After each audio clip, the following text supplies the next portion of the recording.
Hola amigos, bienvenidos nuevamente. Estamos en el devocional diario para todos. Hoy ya es 24 de febrero. El día de hoy, según la guía de lectura que estamos eh, siguiendo, que es una guía propuesta por la versión Biblia de las Américas, corresponde para el 24 de febrero estudiar, inquirir, escudriñar, meditar en dos capítulos en el libro de Números. Números es el libro del desierto, capítulos 7 y 8, y nos corresponde medio capítulo en Marcos, capítulo 4, la segunda parte. Muy bien, el día de hoy, 24 de febrero, contamos con un invitado especial, ya ha estado en algunas oportunidades con nosotros, quisiéramos tenerlo con más frecuencia.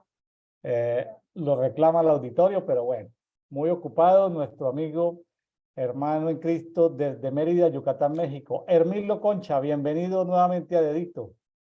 Buenos días a todos. Buenos días, hermano William. Pues muchas gracias otra vez. Sí, un poquito ocupado. Les pido disculpas, pero a veces por mi tipo de trabajo que viajo, entonces a veces no me da tanto tiempo de estar aquí Por por Dedito, bueno, dedito, bueno, sí. muy bien. Mi estimado Hermilo, ya llegó febrero, se está terminando febrero y ya el otro mes ya marzo, viene Pascua y se acabó el año, hermano. ¿Ah? ¿Cómo van los tiempos de Se rápido? está yendo volando el tiempo. El tiempo pasa, híjoles, así, cuando se dé cuenta uno ya estamos en la primavera y cuando ya llegó otra vez diciembre. Sí, se va rapidísimo el tiempo. Pues pasa muy tiempo, el tiempo pasa muy rápido. Ya estamos Es por eso que hay que aprovechar el tiempo también, hay que aprovecharlo lo más que podamos.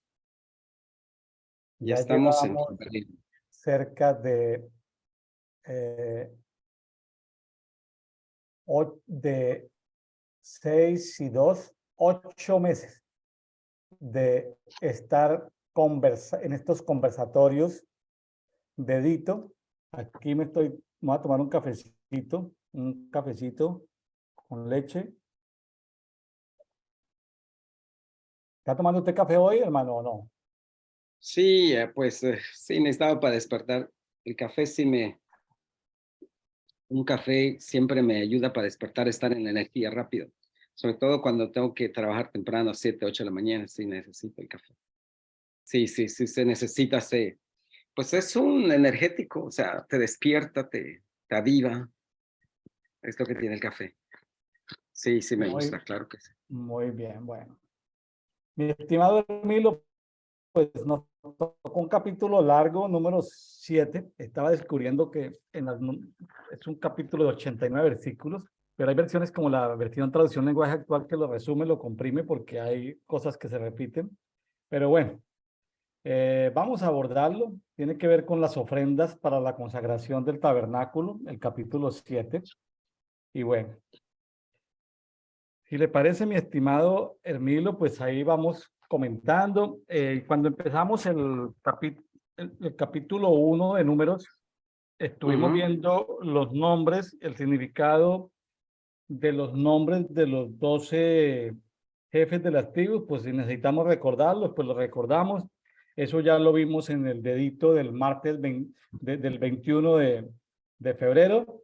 Ya lo vimos con Sonia Andrade, los significados de los 12 jefes de cada tribu, pero si es el caso recordarlos, pues con mucho gusto los podríamos recordar, mi estimado Hermilo.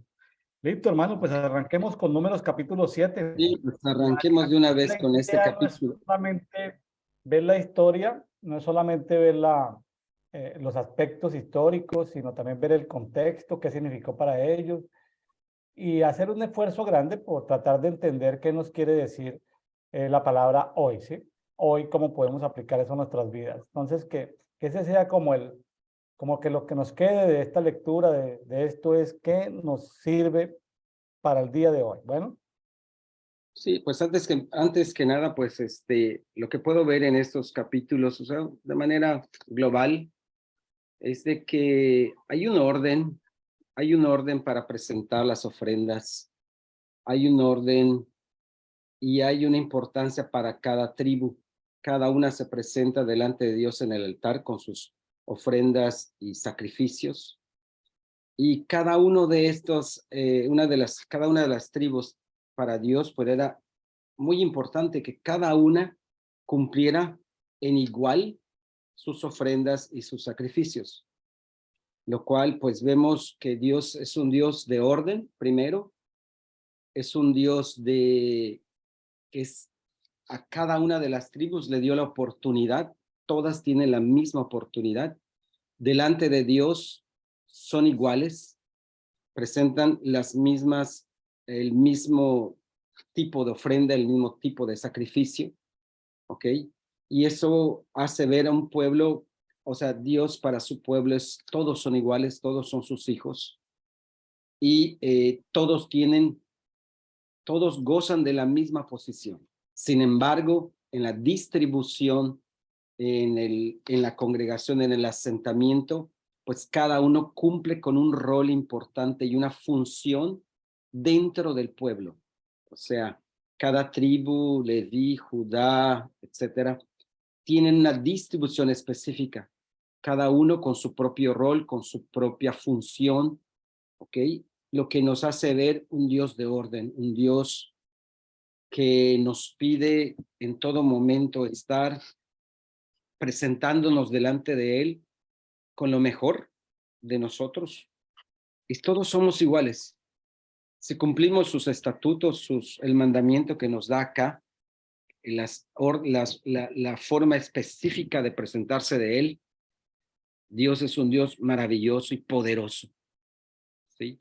Y siempre va a escucharnos cuando nos presentamos con nuestras ofrendas, nuestra adoración, nuestra alabanza. Finalmente, las tribus se presentaron cada una en un día específico, en un orden específico, y era un día dedicado a esa tribu, dedicada a esa familia. Y pues ese era un día de gozo, es un día de adoración para cada una de ellas. Y al final, pues Moisés se presenta, ¿sí? Y Dios le habla. O sea, en general podemos ver en este capítulo, del capítulo 7, que existe una forma determinada de presentarse delante de Dios, el Dios todopoderoso, el Dios del universo, que es el que nos pide simplemente adorarlo. Es una forma de manifestar nuestra adoración a través de nuestros sacrificios. En este caso, hoy en día, nuestro sacrificio es una adoración al Padre. Por supuesto que tenemos que ir, no podemos presentarnos delante del Padre con las manos vacías. Siempre nos va a dar algo para ofrecerle. Y Él nos los provee. Simplemente es, yo creo, presentarnos de Él en forma agradable, con un corazón dispuesto. El pueblo, debemos recordar que el pueblo de Israel venía de un sistema de esclavitud y no estaba acostumbrado a dar. O sea, en este pasaje podemos ver cómo Dios entrena a su pueblo a ser un pueblo dador, a presentarse con lo mejor delante de Él y cambiarle esa estructura que venían de escasez, esa estructura que venían de pobreza, que traían de pobreza, y los trae hacia Él para que rindan adoración. Dios siempre ha querido que lo adoremos y lo adoremos con lo mejor que tengamos. Recuerdo también cuando Jesús le dice a la mujer que estaba dando su ofrenda y dio su última moneda, dice, esta mujer dio más que el resto. O sea, no importa, claro que sí importa darle lo mejor, pero si lo que tenemos es hasta lo último, debemos ofrendárselo. Entonces, es lo que puedo en forma global resumir. Sí, muy buen apunte, muy buen apunte, porque después de 430 años de estar en Egipto, realmente tenían la cultura de esclavos. El esclavo no sueña, el esclavo no proyecta el futuro, el esclavo vive el presente, el esclavo está muy limitado en su pensamiento, en su acción, y qué bueno que en esta creación de cultura está el tema de, por ejemplo, dentro de esta creación de cultura, aquí apenas llevamos un año de haber salido de Egipto. Estamos en el primer añito de haber salido de Egipto. Éxodo todo es el primer año, cuando se celebra la Pascua, termina el Éxodo, pero también hay capítulos de números que tienen que ver con lo que se dijo ahí en el Sinaí, periodo de 40, 45 días, lo que es Levítico. Aquí estamos en números, pero Dios necesita crear cultura alrededor de muchos temas, o sea, temarios. Aquí nos tocó el día de hoy pues hablar de las ofrendas, pero sabe que nos queda, Milo, esa cultura de ofrendas de consagración, es decir, qué interesante porque aquí se va a consagrar el tabernáculo y Dios da, como dice en el 7:4, da instrucciones de ofrendas especiales, ¿sí? Ofrendas especiales, como dice en el 7:4, bueno, en adelante, son ofrendas especiales de consagración. Interesante, interesante porque pues la importancia de consagrar el lugar, donde vivimos, la importancia de consagrar los objetos, parece pero a veces a veces no sé si usted ha visto, Emilio, en la inauguración en estas ciudades latinoamericanas, cuando se inaugura un edificio público, hay un personaje religioso como inaugurando, ¿cierto? Como consagrando, Sí, como echando algo ahí. O sea, cómo la religión sí entiende la importancia el trasfondo de la consagración. Y a veces nosotros subestimamos esas cosas porque creemos que los estamos imitando a ellos, a la gente religiosa. No, ellos se copiaron de un diseño que Dios estableció que tal vez nosotros no hemos aplicado. Por eso es importante la lectura de esta creación de cultura, de esclavos a gente libre, ¿sí? Entonces, no, cuando nosotros consagramos un lugar o utensilios especiales, un vehículo, qué sé yo, en una empresa, un nuevo negocio, no lo hacemos copiando a la gente religiosa que vemos en los periódicos, en los canales de televisión, sino que lo hacemos es basándonos en principios espirituales que existen desde la época de la liberación del pueblo de Israel saliendo de Egipto. totalmente, sí. Y vamos a empezar la lectura y vamos agregándole unos detalles y comentarios.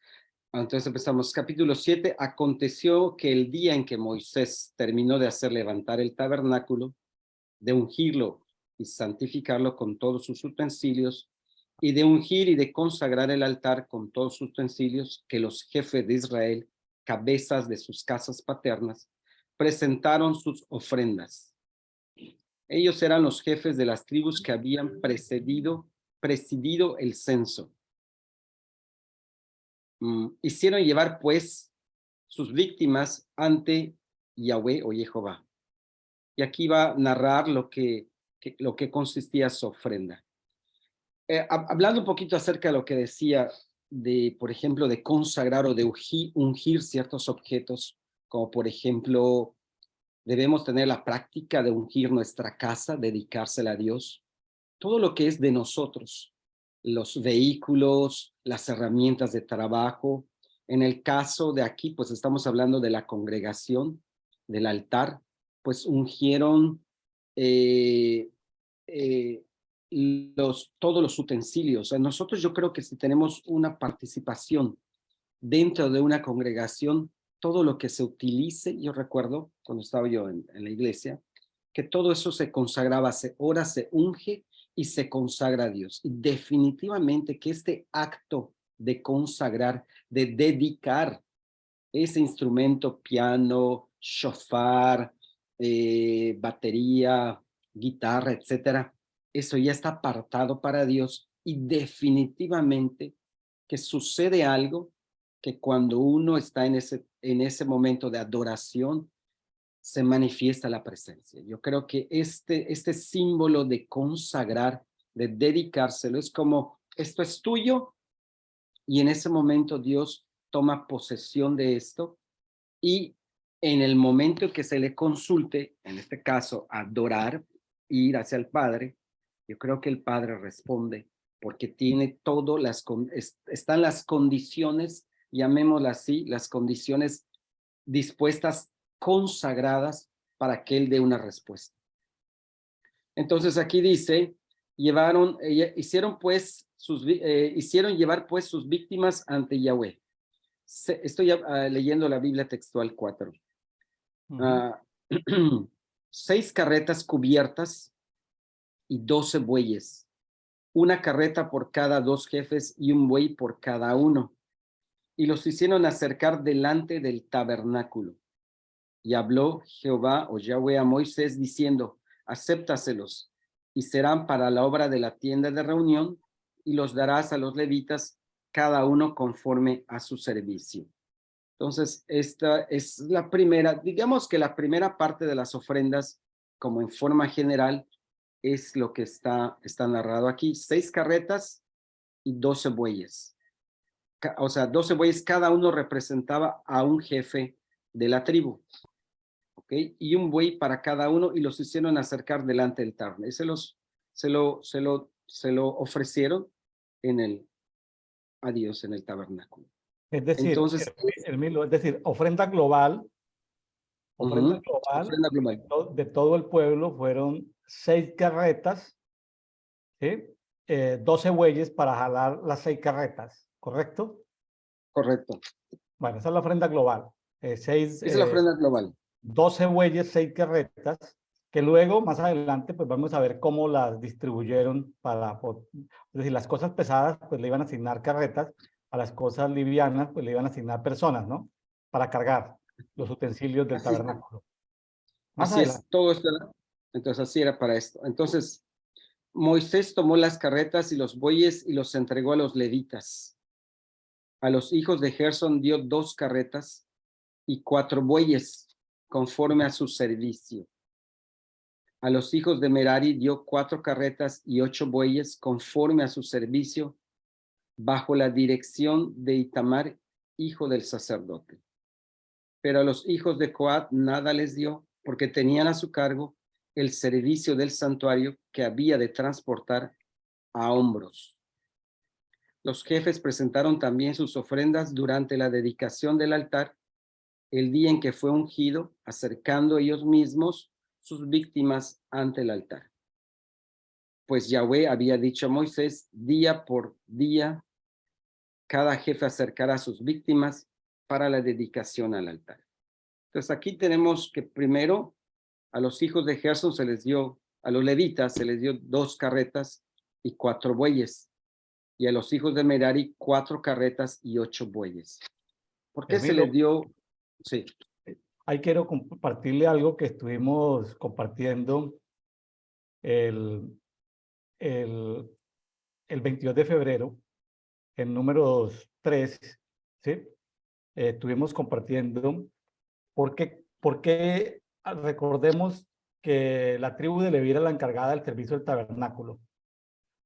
Y los hijos de Leví eran 3, Coat, Gersón y Merari, ¿sí? Al que se le asignaron 4 carretas. ¿Por qué se asignaron 4 carretas a la familia de Merari? ¿Sí?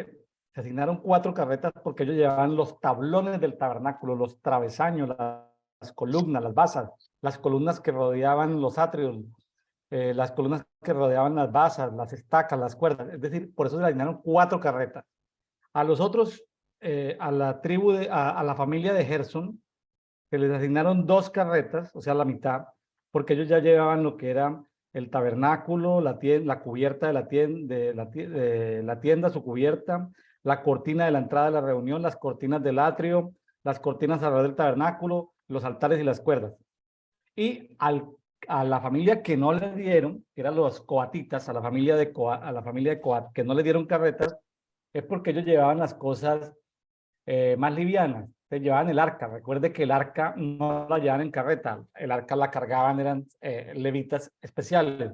Lo mismo que la mesa, lo mismo que el candelabro, lo mismo que los altares, lo mismo que los utensilios del santuario, lo mismo que el velo. Es decir, esas cosas iban cargadas sobre hombres. Cuatro carretas para la familia de Merari, que es las cosas pesadas, 2 carretas para la familia de Gerson y 0 carretas para la familia de Coat.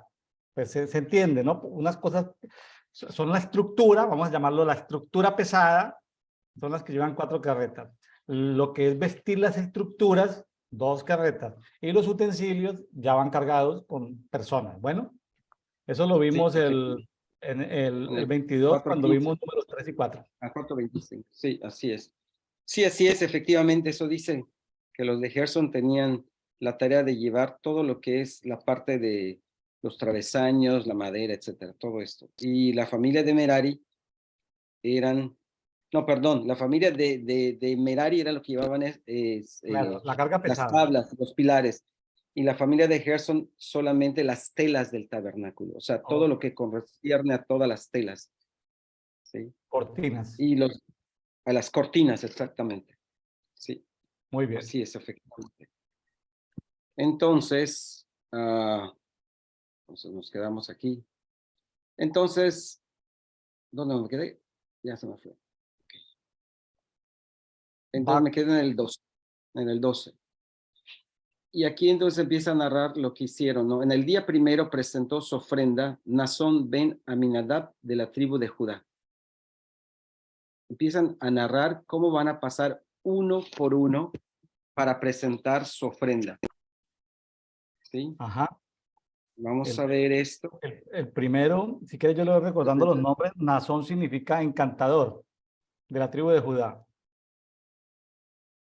Su ofrenda consistió en una fuente de plata de 130 ciclos de peso y un tazón de plata de 70 ciclos, según el ciclo del santuario, ambos llenos de flor de harina amasada con aceite para la ofrenda vegetal. O sea que dentro de esta ofrenda iba ya una ofrenda.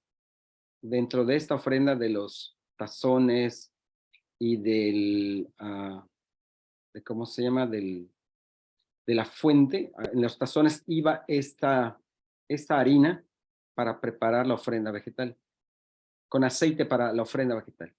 Un cucharón de oro de 10 ciclos lleno de incienso. Ahí está también la ofrenda, el incienso. Tenemos la harina, el aceite y el incienso. Un becerro, un carnero, un cordero añal para el holocausto y un macho cabrío para la ofrenda por el pecado. Para el sacrificio de las ofrendas de paz, 2 bueyes, 5 carneros, 5 machos cabríos y 5 corderos añales. Tal fue la ofrenda de Nazón ben Aminadab. Ajá. Emilio, ¿Okay? aquí aparece algo interesante. Primero hay que ver que las 12 tribus van a hacer ofrendas día por día. Las 12 tribus.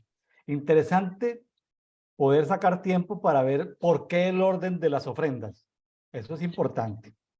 El significado de los nombres del jefe de los que dan las ofrendas. Las ofrendas que se dan, ¿sí? Qué cantidad de cosas que tenían que darse por cada tribu. Pero hay como 3 significados. Hay ofrendas especiales para honrar a Dios, como son los corderos. Hay ofrendas para el pago de pecado, para los pecados, que son los machos cabríos o chivos. Hay ofrendas de paz, que son los toros. Entonces, es interesante que hay ofrendas con sentido especial. O sea, estamos en la consagración de todo el tabernáculo, la inauguración de 12 días de inauguración del tabernáculo. Interesantísimo Así es. porque no celebramos casi nunca estas, yo nunca he celebrado la celebración de cuando se erigió el tabernáculo, los 12 días de ofrenda. Eso no lo he, sí he visto, hace años vi 12 días de primicias en alguna iglesia basado en esto, una iglesia apostólica por ahí en la Florida. Solamente una sola vez en mi vida, ya que me estoy acordando, levantaron ofrendas y separaron en esa congregación 12 grupos, no eran de la metodología de evangelismo G12, no, separaron la congregación en 12 grupos y los 12 grupos ofrendaron y tuvieron días de primicias, bueno, hicieron algo especial. Es la única vez en mi vida que he podido, creo que es una iglesia de cristianos internacional, de la hija de Bill Hammond y de su esposo, creo, que es la única vez que yo he visto que se da en estos tiempos, eso lo escuché por ahí hace 10 años, por ahí buscando páginas proféticas en internet, traduciendo del inglés al español, porque yo no hablo perfecto, ni entiendo el inglés perfecto como mi amigo Hermilo, pero ni el francés. ¿Ah? Con dificultad hablo el Sí, español. Entonces, oiga, Hermilo, hermano, sí. solamente una vez he visto eso, pero, pero lo que quiero precisar hoy es, Hermilo, lo siguiente. Una cosa es honrar a Dios, otra cosa es ofrendar por el pecado y otra cosa es para ponernos en paz con Dios. Qué tremendo. Ofrendas de paz. Así es, son 3 tipos de ofrendas. Sí, sí, definitivamente. Y en cada una de estas yo creo que hay un simbolismo, que ahí tengo algunos apuntes acá, que me gustaría, o sea, ¿por qué cada uno de ellos pasa y esos 3 tipos de ofrenda? Vamos a ver que, por ejemplo, cada tribu prometía lealtad a Yahweh, a Jehová, pasando cada uno de ellos un día entero dedicado para esa tribu, Correcto. ofreciendo sus víctimas, sus holocaustos. Es un día Sí, entero. así ¿Sí? es. Con las ofrendas de paz, los sacerdotes, o sea, traían, y con esta ofrenda de paz, ¿cuál era? La ofrenda de paz, que eran La ofrenda de el, paz tenía que ver con los toros o bueyes. toros bueyes. Esto se hacían un banquete y los celebraban con regocijo. Esta Hermilo, ofrenda de paz, o sea, lo consumían. Emilio, una broma aquí para las parejas, para que se rían las parejas en este día. Cuando el esposo le lleva a la esposa un ramo de flores, no necesariamente es porque el esposo ha pecado, no es una ofrenda de pago de pecado. Más bien cuando el esposo le lleva unas flores a la esposa, es una ofrenda de paz, es Una para ofrenda de limar paz. esas asperezas, ¿sí? Para que por favor no crean que cuando el hombre aparece con chocolatinas, o aparece con dulces, o aparece con flores, es porque hizo algo malo, no. La ofrenda es un regalo, y si se puede dar entre cónyuges, entonces no asuman que todo es pecado. Parte puede ser pecado, pero no estamos hablando de pecado siempre, estamos hablando de paz. ¿Sabe que a veces las asperezas, por qué las parejas tienen que salir a cine? ¿Por qué tienen que salir a tomar un café? ¿Por qué tienen que salir solitos a comerse un helado? Porque hay que limar asperezas, Hermilo. Esos son pequeños regalos y son ofrendas de paz en la pareja. ¿Sabe por qué? Porque si no hay una carga emocional ahí que necesita ser soltada. Lo mismo pasa con Dios. Dios tiene hijos, pero los trata con ira. La manera de que Dios no trate a un hijo con ira es que el hijo le haga una ofrenda de paz para que Dios no lo mire con ira. Tremendo eso de la propiciación, porque es que como es un concepto por allá del tabernáculo, entonces como que, ya hice a lo evangélico, ¿no? La oración del pecador y ya soy salvo, pero ¿y qué pasa si Dios nos mira con ira, mi estimado Hermilo? Pues hacer una ofrenda, restituir, hacer feliz, contentar a Dios. Darle una Contentar. ofrenda para contentarlo, para que se aplaque, no su ira, sino su molestia, yo creo. Bueno, Hermilo, pero usted tiene 3 hijos, yo también tengo 3 hijos. Uno a veces le habla a uno más duro que a otro. Es porque hay algo emocional que no ha podido, porque hay algo de lo cual ese hijo no ha sido propicio. Es una ira, póngale molestia, Mm, pero de todas maneras existe algo. Cuando los regalos permiten que esa carga emocional disminuya. Lo mismo pasa en nuestra relación con Dios. Para que Dios no nos mire con molestia o con ira, necesitamos las ofrendas de paz. ¿Usted alguna vez ha dado total. una ofrenda de paz en su vida con Dios? Que No, usted haya dicho, esta es una ofrenda de paz. no, no. Que yo Bueno, no, ahí no tiene, le he dado ofrendas, ahí- pero ofrenda de paz. no, Creo que se que llame sí, una ofrenda vez de en un paz. evento. Que se llame En un ofrenda de evento. paz, Hermilo. Es decir, yo este tema de ofrenda de paz lo encontré hace como 20 años y me puse en paz con Dios. Hice una ofrenda especial, dice, Señor, esta es una ofrenda de paz. Y de vez en cuando hay que incluir las ofrendas de paz. De vez en cuando hay que incluir las ofrendas de paz. Bueno, Hermilo, lo dejo seguir adelante con el segunda tribu, con el segundo personaje. El segundo personaje es, segundo, presentó su ofrenda Natanael ben Suar, jefe de Isaacar. Como Dádiva ofrenda de suya, Dios. dádiva de Dios. Como ofrenda suya presentó una fuente de plata de 130 ciclos de peso, un tazón de plata de 70 ciclos, según el ciclo del santuario, ambos llenos de flor de harina amasada con aceite para la ofrenda vegetal y un recipiente de oro de 10 ciclos lleno de incienso, un becerro, un carnero, un cordero añal para el holocausto, un macho cabrío para la ofrenda del pecado. Para el sacrificio de las ofrendas de paz, 2 bueyes, 5 carneros, 5 machos cabríos, 5 corderos añales. O sea, viene siendo la misma ofrenda para cada uno de ellos. Claro, La misma claro. ofrenda. Porque cada uno de ellos representa una familia y es como que, digamos, al pasar delante de Dios, cada uno de ellos se le estaba dedicando toda su tribu, toda esa familia, y estaba reconciliándose con Dios. O sea, no era que vamos a hacer una sola ofrenda para todos, sino era cada uno de ellos. Vemos de que Dios quiere esa individualidad con cada una de las tribus, ¿sí? Y quiere mostrar esa importancia, qué tan importante es Dios con cada uno, en este caso, cada tribu, pero pues Dios es un Dios personal. También quiere establecer que cada uno de nosotros presente su ofrenda, su diezmo, su ofrenda de paz. Y esto pues es llamar la atención de Dios y quiere es entablar esa relación de hijo-padre, ¿sí? Demostrar también, aquí vemos, hay una organización de orden totalmente, o sea, hay una orden porque están pasando uno por uno cada día, Claro, presentando cada uno las mismas ofrendas. claro. Hace ¿Sí? días que O sea, tuvimos, hay una uniformidad, nadie es más que otro, nadie presenta más ofrendas, más cantidad de plata o más tazones o más, no, es igualita. hace días en Yo un veo, devocional que tuvimos con Yarledi Zapata de Medellín, Colombia, encontramos que de las fiestas, porque a veces se habla de una fiesta, a veces se hablan de 3 fiestas, de 7 fiestas, encontramos 14 fiestas. Entonces, 14 fiestas. Yo aquí encuentro, y ya me estoy acordando más de la fiesta de ofrendas que celebraron allí en la Florida, esta iglesia profética. Esta sería la fiesta número 15. Una fiesta que alguien la puede levantar en algún momento. Una fiesta de ofrendas por 12 grupos de personas. Como dice Hermilo, se repiten. Hermilo, aquí la tarea para los amigos que tengan escuelas de adoración o escuelas de intercesión es, ¿qué significa la plata?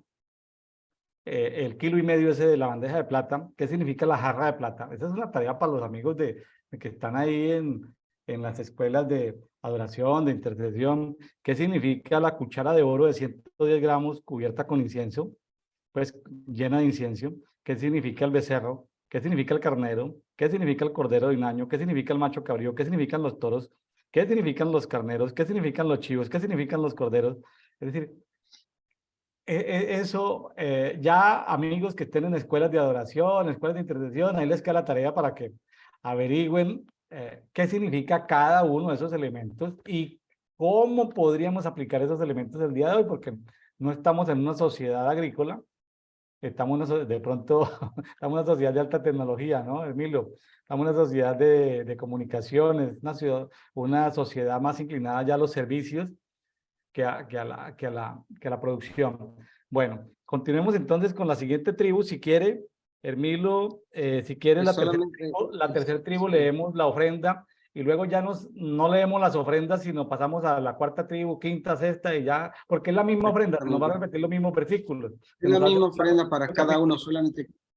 Sí, sí, sí, definitivamente. Yo quiero agregar un poquito más, creo que aquí tengo un apunte que dice que eh, perdón.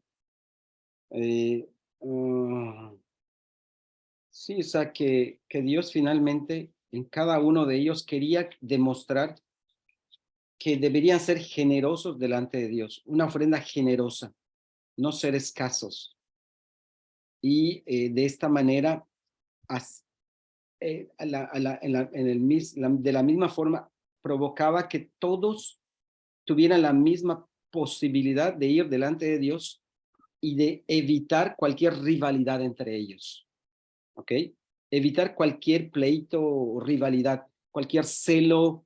Entonces, delante de Dios es importante esto, o sea, no provocar ni celo ni envidia entre cada una de las tribus. Sí. Entonces, vamos a leer el tercero, el cuarto, ¿no? ¿El tercero o el cuarto? El tercero, vamos con El Eliab, de la tercero. tribu de Zabulón. Eliab ben Helom, jefe de los hijos de Zabulón. Su ofrenda fue una fuente de plata de 130 ciclos de peso y un tazón de plata.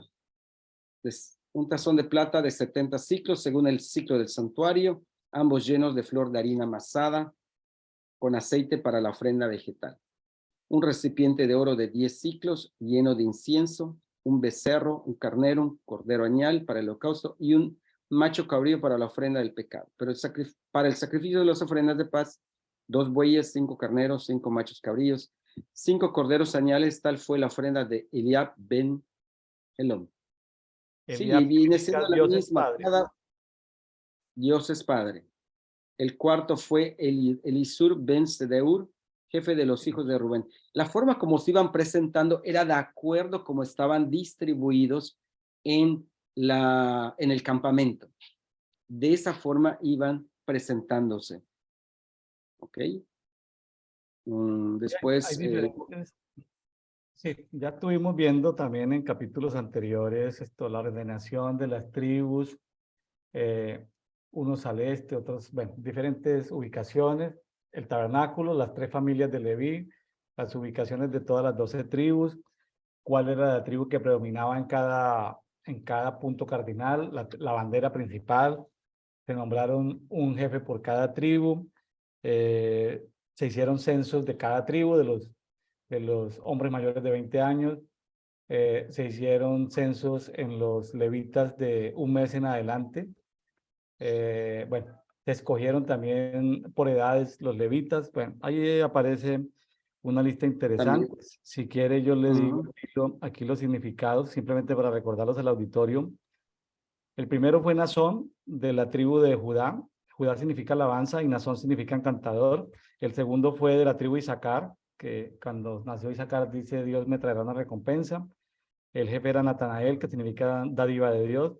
El tercero, tribu de Zabulón, que significa morada. Fue Eliab, que significa Dios es Padre. El cuarto, de tribu de Rubén, que significa veda y un hijo. El jefe era Elisur, que significa Dios es mi roca. El quinto, que significa de la tribu de Simeón, que significa oyendo. El jefe es Selumiel, que significa amigo de Dios. El sexto, de la tribu de Gad, que significa fortuna, tropa, es Eliasab, que significa Dios ha añadido. El, el séptimo, de la tribu de Efraín, que significa doblemente fructífero, el jefe es Elisama, que significa Dios ha oído. El octavo, de la tribu de Manasés, que significa Elohim me hizo olvidar el sufrimiento. El jefe tiene como nombre Gamaliel, que significa recompensa de Dios. El noveno, de la tribu de Benjamín, que significa hijo de la mano derecha. El jefe es Abidán, que significa mi padre es juez. El número 10, el número 10 es la tribu de Dan, que significa justicia. El jefe es Jahisier, que significa hermano de ayuda. Bonito nombre. El 11, que es la tribu de Aser, sin H, Aser, A-S-E-R, Aser, que significa feliz. El líder es Pagiel, que significa encuentro con Dios. Vea qué nombre, qué significado bonito, Pagiel. Y el 12, la última tribu en ofrendar fue la tribu de Neptalí, que significa mi lucha. Neptalí significa mi lucha. Y el jefe de la tribu significa Ajira. Tiene un nombre ahí medio raro, no sé por qué. No sé por qué, pero no lo pude encontrar. Tal vez debe tener otro significado, pero tiene un nombre todo raro, no lo voy a decir aquí. Significa hermano de maldad, no sé por qué significa eso, pero en fin, aquí lo interesante es ver que se recogen 12 días ofrendas similares, ¿sí? Para honrar a Dios, para consagrar el tabernáculo, para honrar a Dios, para pagar los pecados, así lo traducen muchas Biblias, pagar los pecados, y para reconciliarse con Dios, ofrendas de paz. Entonces son diferentes conceptos. Y puse el ejemplo de las parejas como para que se haga más amigable la conversación, porque a veces ofrenda de paz, pero ¿por qué me trae mi esposo regalos? No, es una ofrenda de paz, porque en la relación diaria eh, a veces hay una mala respuesta, a veces hay una incomodidad, a veces el uno está pensando y el otro y está pensando en algo complejo y el otro que no le está prestando la atención. Entonces, la gente se lastima por lo que se hace y por lo que no se hace. Entonces, las ofrendas de paz, que son los regalos en las parejas, son muy importantes. Entonces, creemos esa cultura de los regalos, son ofrendas de paz. Y no es porque hayamos pecado, ni porque tengamos nada oculto, nada de eso. Simplemente es por tratar de sanar la relación de manera De permanente. Lo suavizar, mismo nos de toca con suavizar Dios. sí, de suavizar la relación, exacto. Lo mismo con Dios. ¿Le gustó el concepto Eh, a nivel de pareja? Seguramente que tu esposa va a estar contenta con que, con que aparezca el Milo con regalos de paz todos los días. Así es. Yo creo que sí, sí, hay que hacer regalos Le a va a las esposas. gustar, le va a gustar Dedito, le va a gustar este programa de Dedito del 24 de febrero, lo va a coleccionar. Terminando voy a comprar unas flores terminando. Ahí le Una digo. ofrenda de paz. Sí, sí, sí, sí. Sí, así es. Cada uno de ellos, yo creo que también, en algunas traducciones vi que le dicen príncipes a los jefes de familia. Sí, ¿Eran sí, príncipes? príncipes, sí, eran príncipes, eran jefes, eran líderes, también lo traducen algunas, era un escogido, Dios los escogió, Dios los escogió, Exacto. qué interesante que los haya escogido. O Pues sí, sea, mi Dios estimado escogió Emilio, a cada uno de ellos. sí, Sí. y aquí lo simpático es porque en estos príncipes no escogió a Caleb ni a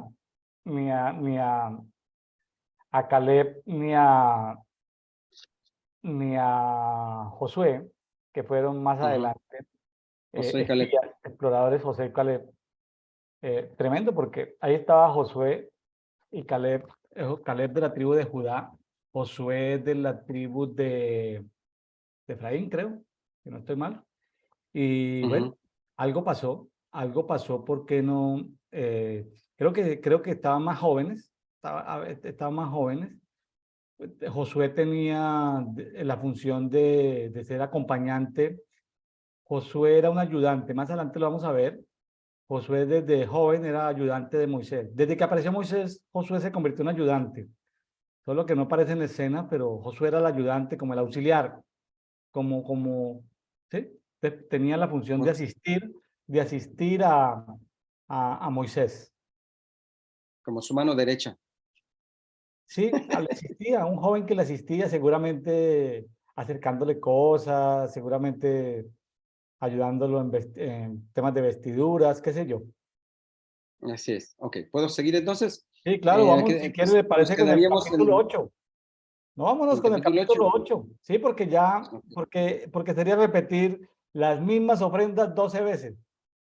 Totalmente. Entonces, vamos al capítulo 8. Entonces, el candelabro. Entonces, el candelabro, perdón. Aquí vamos a ver la dedicación, el ungimiento y todo lo que es los utensilios del tabernáculo. Habló Jehová a Moisés diciendo, habla a Aarón y dile, cuando hagas montar las 7 lámparas deberán alumbrar hacia la parte delantera del candelabro.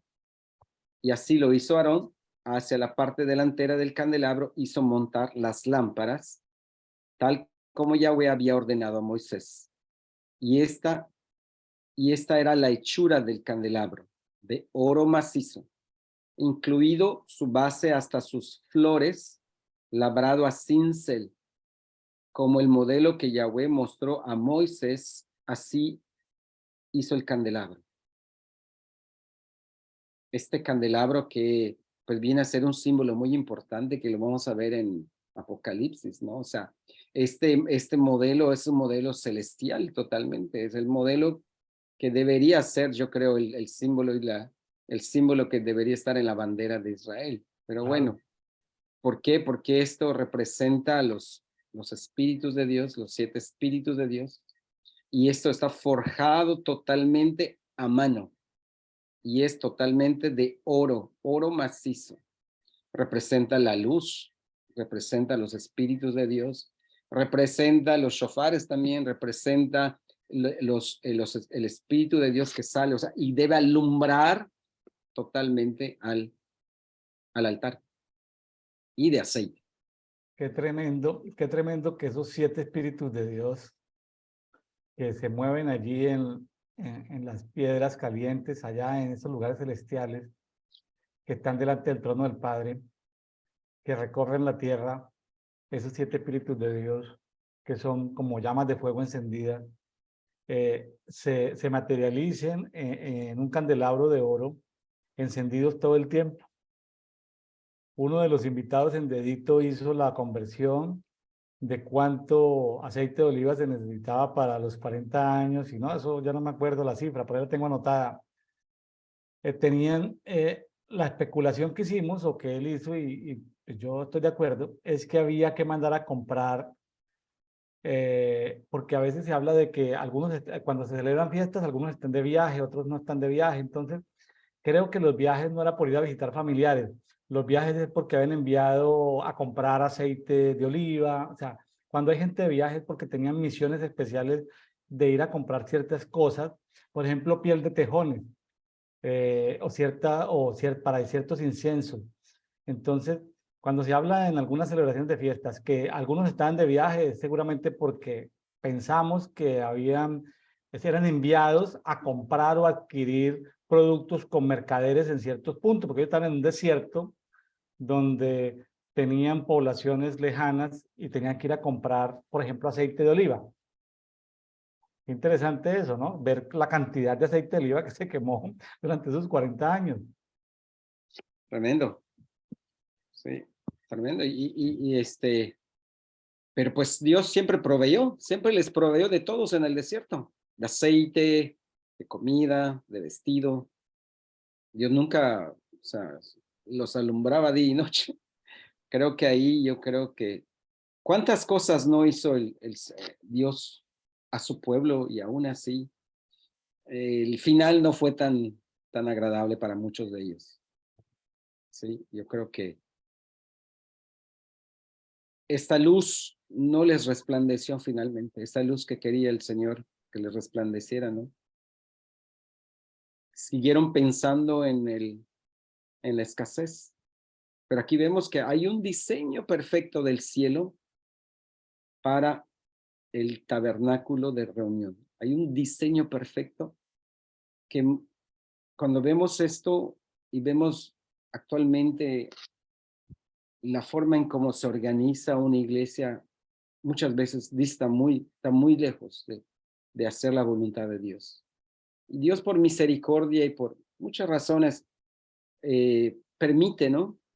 Y ahí, por ejemplo, yo puedo ver ahora con lo que está sucediendo en el caso de la Universidad de Asbury, lo que es el avivamiento del espíritu, cómo de manera sencilla y con un corazón entregado se produce que Dios, el espíritu se mueva y pueda realmente tocar a mucha gente. Y un punto, el espíritu se manifiesta, Dios mismo se manifiesta, y le viene la segunda parte de la ecuación, que es que el pueblo lo busque, que el corazón se acerque hacia él. Porque puede haber manifestaciones del espíritu, pero si el pueblo no responde, no pasa nada. Entonces, yo creo que Es, este es uno de los avivamientos que, pues, de manera, ahí tenemos luces, o sea, ahí tenemos destellos de la gloria de Dios manifestándose para aquellos que lo buscan, para aquellos que lo desean, porque es un deseo del corazón finalmente. Y Dios se va a manifestar a aquellos que lo están buscando de corazón. O sea, esa frase dice que mi espíritu está buscando como un ciervo que brama en el desierto por las aguas. Yo creo que esta hambre y sed produce un avivamiento. No sé, es lo que me trae a Emilio, reflexión. algo que me llama la atención aquí de estos primeros 4 versículos del capítulo 8 de Números. Ya habíamos visto anteriormente el diseño del candelabro, los materiales, el diseño. Aquí la instrucción nueva es la orientación hacia dónde sale el alumbrado, versículo 2, hacia adelante. ¿Qué, qué se le ocurre a usted de esa nueva instrucción de que la luz esté hacia adelante? ¿Qué significa para usted hoy, Números 8:2, que la luz de los 7 espíritus de Dios vayan en una dirección? ¿Qué significa eso? Si usted fuera un tripulante de una barca en alta mar y alguien lo guía, ¿significa para usted algo así, como una guianza, como una orientación, saber usted hacia dónde se dirige? Que la Pues, dirección suya debe estar por el Espíritu Santo. Claro, le pregunté y le contesté, pero cuénteme para usted qué significa. sí, yo creo que aquí es claro, el Espíritu de Dios alumbra a todos delante, o sea, está delante del altar y está proyectando una luz. Es una guía para todos, es como un faro, una luz que ilumina, y esa luz que irradia, nosotros debemos estar con los ojos puestos en esa luz, que nos guía y nos lleva hacia su revelación. Yo creo que en este caso el candelabro proyectándose, iluminando, es, el, es la luz de Jesús, o sea, es la luz que irradia y que, por eso dice, una de las bendiciones, que Dios levante su rostro e te ilumine en la bendición sacerdotal. Que Jehová haga resplandecer su luz sobre tu rostro. Esa es Ujú. parte de esto. Otra cosa, Hermilo, yo aquí veo muchos elementos de Jesús. El agua que brotaba de la roca era Jesús, la roca caminante que lo seguía era Jesús. Jesús era la nube de día para darle sombra en el desierto. Jesús era la columna de fuego en la noche. Y ve muchos elementos de Jesús. Jesús era el ángel de Jehová, que a veces... Pero sabe que me parece aquí algo súper interesantísimo, porque esas 7 luces encendidas en el candelabro, y no lo había pensado nunca, que ahí podía residir la presencia de cada uno de los 7 espíritus de Dios, día y Pues noche. eso, pues Yo eso dice Apocalipsis. no lo había pensado nunca, de que allí no solamente era un candelabro con unas 7 fuegos encendidos de aceite de oliva, sino que allí en cada uno de esos residía la presencia misma del Espíritu Santo, de los 7, de cada uno de los 7 espíritus de Dios. Sí, Tremendo, ¿no? sí, tremendo que, o sea, no solamente está en el plano espiritual, está en el plano físico. Está en el plano físico, iluminando, o sea, esta dedicación del altar y la forma como le fue mostrado a Moisés. Tenemos un altar, tenemos el templo de Dios en el cielo, pero tenemos también la representación en lo físico. O sea, se hace visible a través de un candelabro, los 7. Y eso dice Apocalipsis, son los 7 espíritus de Dios que recorren toda la tierra, y son sobre cada uno de ellos hay un ojo, está la luz, está el ojo y está el shofar.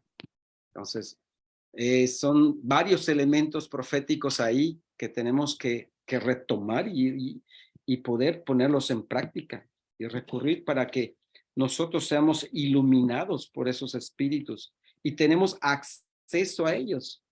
Solamente que hay un desconocimiento acerca de los espíritus de Dios y cuál es su función. ¿Sí? Falta profundizar un poco más Falta, en ese tema. Sigamos con la consagración de los levitas del 5 al 22. Aparece ahí la consagración de los levitas, pues ahí vamos a ver qué hay agua, el agua sirve de la afeitada, la ropa, bueno, ahí vamos a mirar. Sí, y habló Jehová a Moisés diciendo, toma a los levitas de entre los hijos de Israel y purifícalos. Los levitas eran purificados. ¿Ok? Para purificarlos harás con ellos así. Rociarás sobre ellos el agua de la expiación. Y ellos harán pasar la navaja por todo su cuerpo, lavarán sus vestidos y así se purificarán. ¿Ok?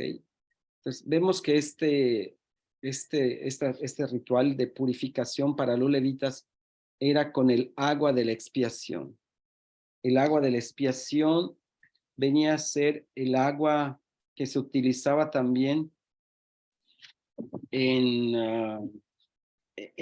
por los sacerdotes, cuando eran consagrados los sacerdotes.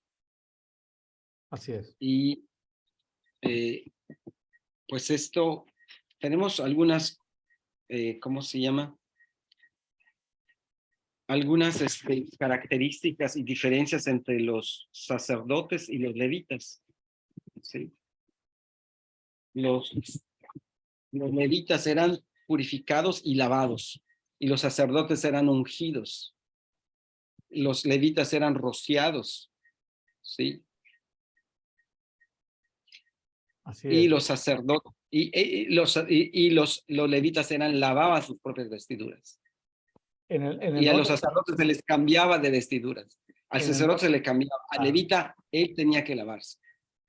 Eso bueno, es muy interesante. sí, interesante. Pero fíjese que ambos, aunque son diferentes, gracias por hacer esa claridad, tienen que ver mucho en el Nuevo Testamento con un agua de expiación, con un agua de perdón de pecados, que es el bautismo de Juan el Bautista.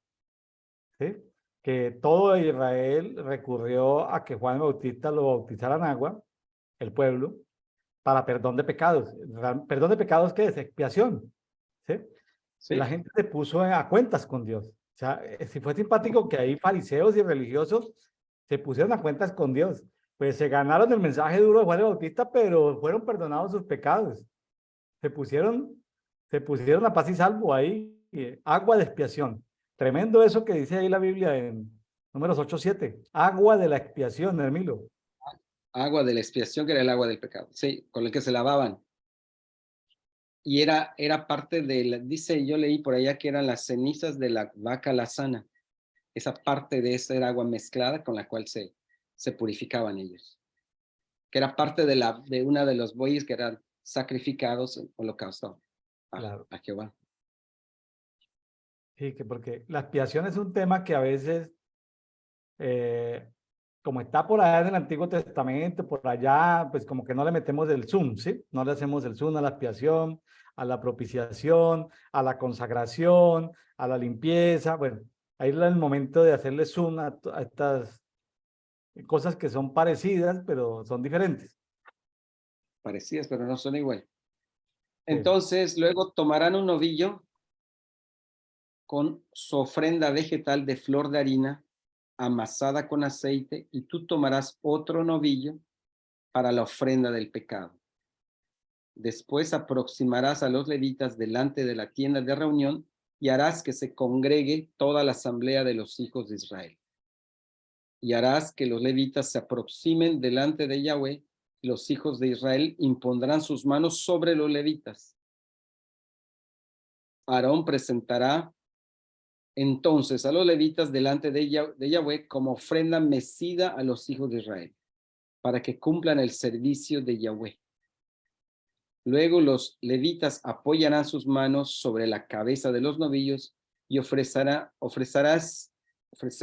uno como ofrenda del pecado y otro como holocausto, para hacer expiación a favor de los levitas. O sea, y otro como holocausto a Yahweh para hacer expiación a favor de los levitas. Después mantendrás de pie a los levitas ante Aarón y sus hijos para presentarlos como ofrenda a Yahweh.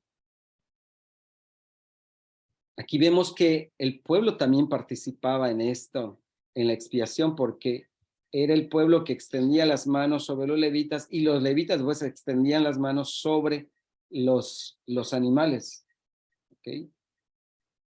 De esta manera era la expiación de los levitas por medio de los animales. Y era ofrendado a Yahweh. Y eran ofrenda mecida a Yahweh.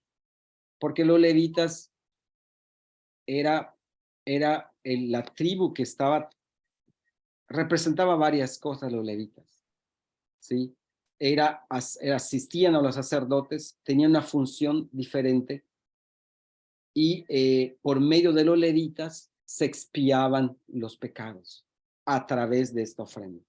O sea, no solamente Dios hacía participar a los levitas para expiación, sino que el pueblo también tenía que extender sus manos sobre ellos. Sí. Y eso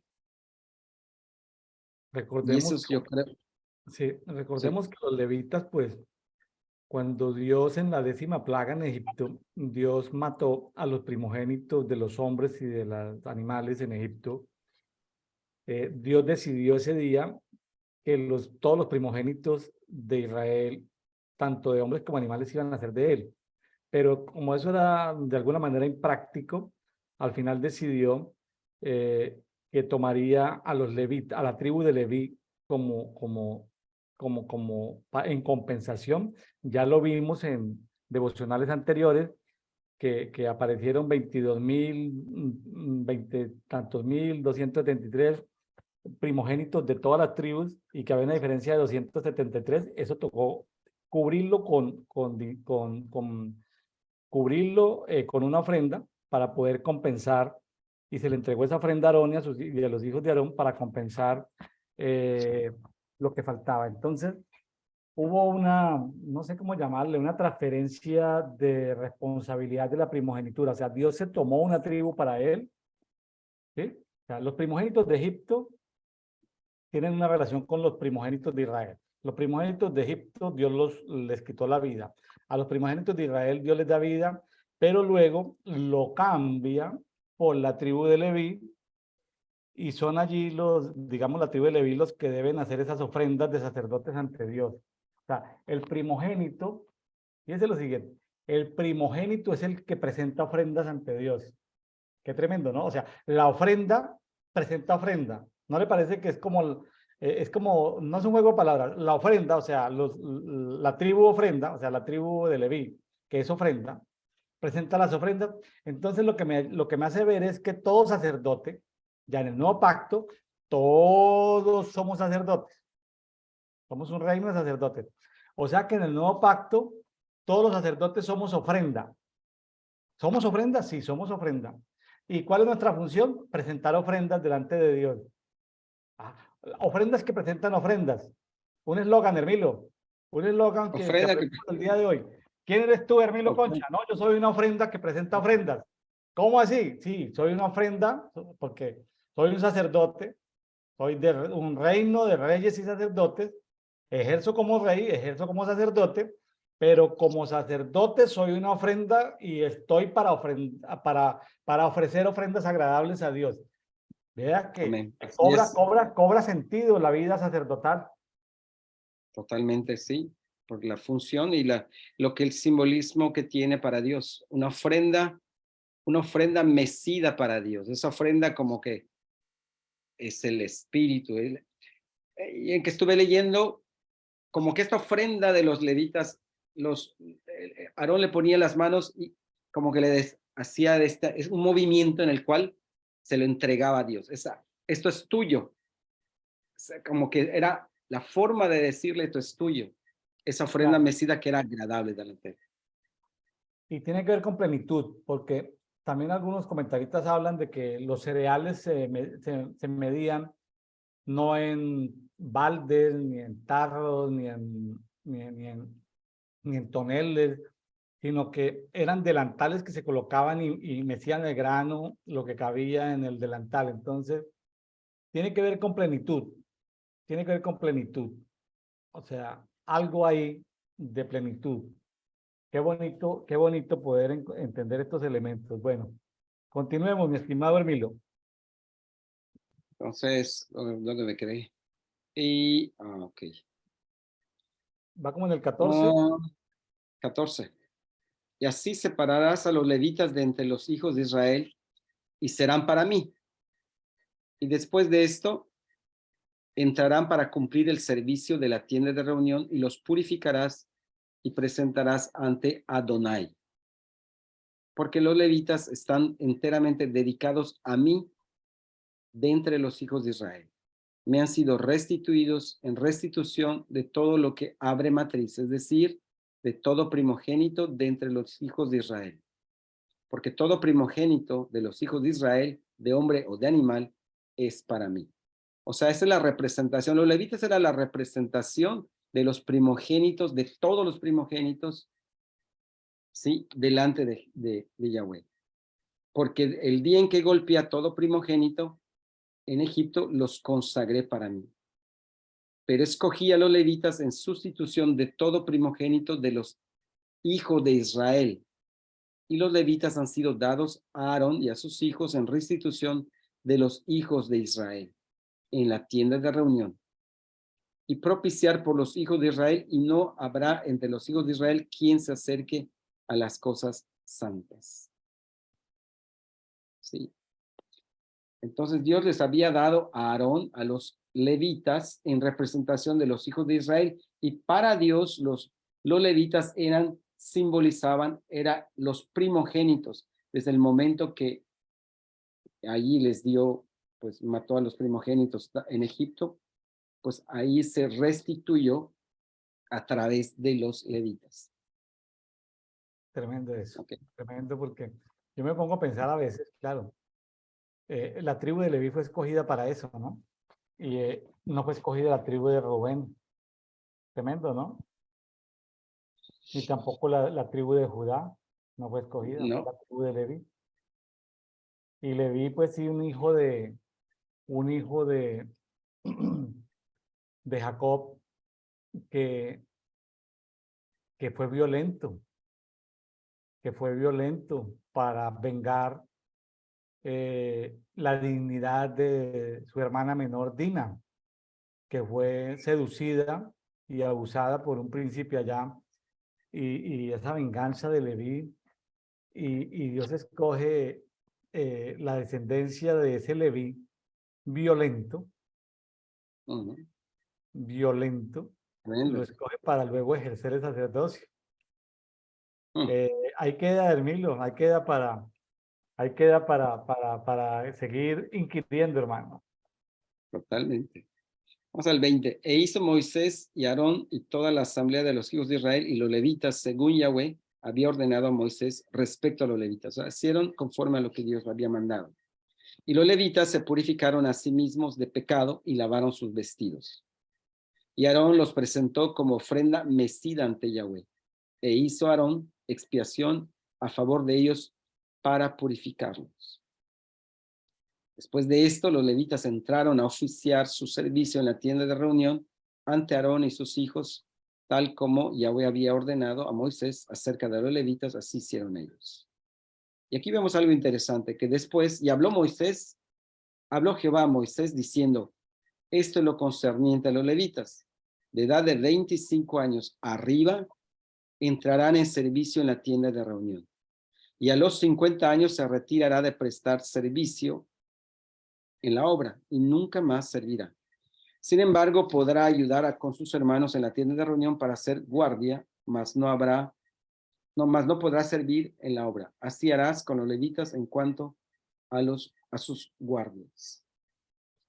Esa edad, pues era la edad totalmente que era útiles por todo lo que tenían que hacer los levitas.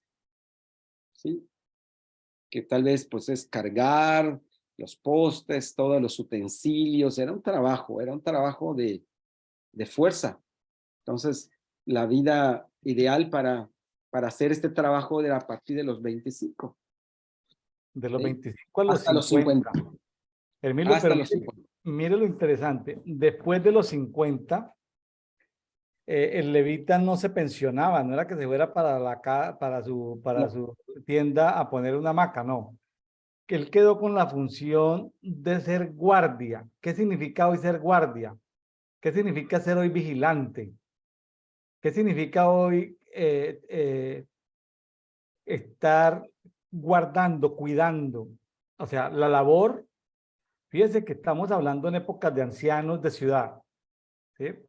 Un anciano de ciudad es un vigilante o está acompañado de vigilantes, ¿no? ¿Sí? Son funciones diferentes. Más bien es una función de guiar a los otros. Ahí dice, así harás con los levitas en cuanto a sus guardias. Es decir, como mínimo, después de los 50 años, tenía que ser un guardián, un vigilante. Tenía que prestar servicio de vigilancia. O sea, estar observando lo que pasaba. Es lo que voy a hacer intercesor. Es lo que voy a hacer intercesor de un territorio. A usted le asignan un territorio, usted debe responder por ese territorio durante un tiempo determinado. Porque alguien me decía, no, se pensionaban los levitas a los 50 años. No, señor. Sí, cambia su función, que es diferente. O sea, ya no se ocupaba directamente del servicio, pero sí participaba en las cosas de vigilar, de supervisar, de ver que todo esté en orden. O sea, es lo que dice acerca de las guardias. Pero continuaba ejerciendo algo. O sea, la vida útil de una persona activa, fuerte, pues era esa. Pero ya después entraba en otro rol, en otra función. Claro. ¿Qué hacían ellos? ¿Qué hacían los levitas? Eso es Sí. interesante, eso es interesante. Emilio, ¿usted encuentra en la Biblia una edad de pensión o es un No, invento de no. la sociedad capitalista? Yo creo que es muy buena pregunta porque yo veo actualmente en nuestras sociedades dos tipos de gente. Aquellos que son asalariados, que trabajan en un lugar y que dependen de las reglas impuestas en la sociedad, de estas reglas que son buenas de convivencia, pero a la vez se acomodan a esta forma, hablando específicamente de la pensión. Entonces, la gente después está esperando ser pensionada, tiene una mentalidad de ser pensionada. Y aquellos otros, otra parte de gente, que trabajan por su propia cuenta. ¿Quiénes son estos? Todos los trabajos que son manuales, carpintería, eléctricos, plomeros, etcétera, y todos aquellos que han decidido emprender un negocio. O sea, estas personas no están dependiendo de que ya pasaron 35, 40 años, voy a esperar que me pensione, entonces voy a quedarme en mi casa. No se está pensando en esto. Este tipo de gente no piensa en esto. Está pensando en producir y generar y continuar lo que ha empezado. Entonces, este dos tipos de gentes es lo que puedo ver. Entonces, aquí vemos una época productiva, pero una época que también continuaban trabajando. O sea, nunca hay pensionados. Caleb, sí, Caleb a los 80 años ya pedía su porción de tierra que le habían prometido. Entonces, no podemos ver que había una idea de retirarse. Esta idea es muy occidental. Esta idea es la que se tiene en Estados Unidos, en Europa, a nivel mundial se tiene esa idea que se ha impuesto. Realmente la edad de una persona productiva, yo creo que es hasta los 80, 90 años. Ya después, por sus condiciones físicas, pues le impide hacer ciertas cosas. Sin embargo, en países como Suiza, hay un sistema de educación que se llama el sistema de aprendizaje por acompañamiento, que a los jóvenes pueden ir con una persona de 40, de 60, 70 años que tiene un trabajo, digamos, carpintero, X cosa.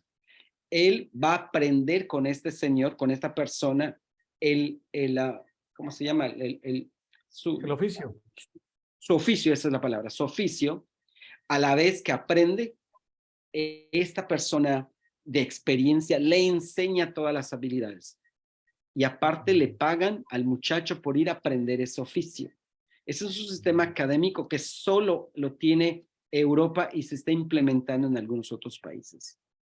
¿verdad? Qué Yo interesante. recientemente tuve unos clientes de Suiza que me platicaban de que el señor empezó así, luego se tomó un curso y se volvió tipo ingeniero.